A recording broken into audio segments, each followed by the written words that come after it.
We are talking about growth by design. Growth by design. So this is something I was thinking about, and I did write some of this down. I'll have to probably read it, but hoping that your team will improve is not a strategy. Strategy. There we go. Yeah, there we go. It is a tragedy, but If you don't have a strategy. Yeah, so a strategy. Real growth requires intention, attention, and action.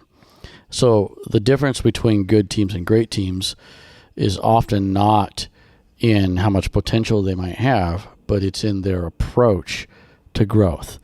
It's in their approach to getting better in their development. And so great teams understand that excellence is a choice that's made daily through intentional actions and deliberate practice. And so your team's future success isn't determined by chance. It's determined by choices that you make today and about how you'll grow tomorrow. So we need to make those choices count. And that's what we want to talk about today is growth. It doesn't happen by accident. That's right. So that kind of after reading the synopsis, it took me back 40 years to when I played in sports. Yeah. And you were really into football, right? Yeah, I played football in college, and every level that I played was a little bit more intense, and there was a little bit more preparation that took place. Right. As you advanced, as right? you advance, the game gets to be a little bit more technical. Okay. And one of the things that we practice, we had this drill called the perfect play, and the coaches the coaches would watch our footwork, our stance, and if we didn't get it right, we'd have to do it again. So our goal was to get it the first time, but sometimes it would take us 10 times to get the play right. Oh yeah. And it just really boils down to just the fundamentals. Getting your stance right, your hips right, and your hands in a blocking technique. All those basics. Just the basics, the blocking and tackling, and the coach on the sideline kept a gigantic. See, everything is scripted, kind of like Sunday school, right? Yeah. So the game isn't just a fly by the seat of your pants. There's a script for like what we would do out here in the playground or something. Sometimes, yeah. Right? But there's a script for certain situations.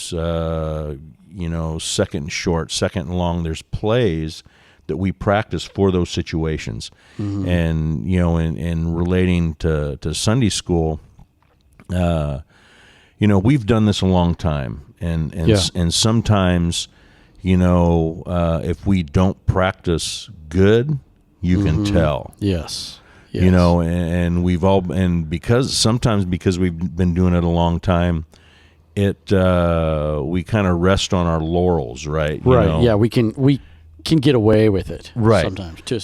So and are the kids going to pick that up? Probably not. But internally, we know whether we're faking it till we make it, or we're really doing a good job. Well, and it compounds too. Yes. Right. Yes. So it's said. It was said that practice makes perfect. But I think Vince Lombardi said, who was a football coach in the late 60s, probably 50s and 60s. Legendary. Swept that under the rug and say, practice doesn't make perfect, but perfect practice makes perfect. So, yes. And that can roll over to Sunday school. When we practice, we should practice to make it perfect, not just get out by, it's 8:57, by praise practice. Let's go. Yeah, exactly. So that's something that was important to me 40 years ago, and it should be important to all of us, no matter what your capacity is. In Sunday school, is to practice to make it perfect, because it could be life or death. Yeah, what we're teaching and preaching, right? Spiritual life or death. Yes. So that's my synopsis of the synopsis. Yeah, that's good. I like that.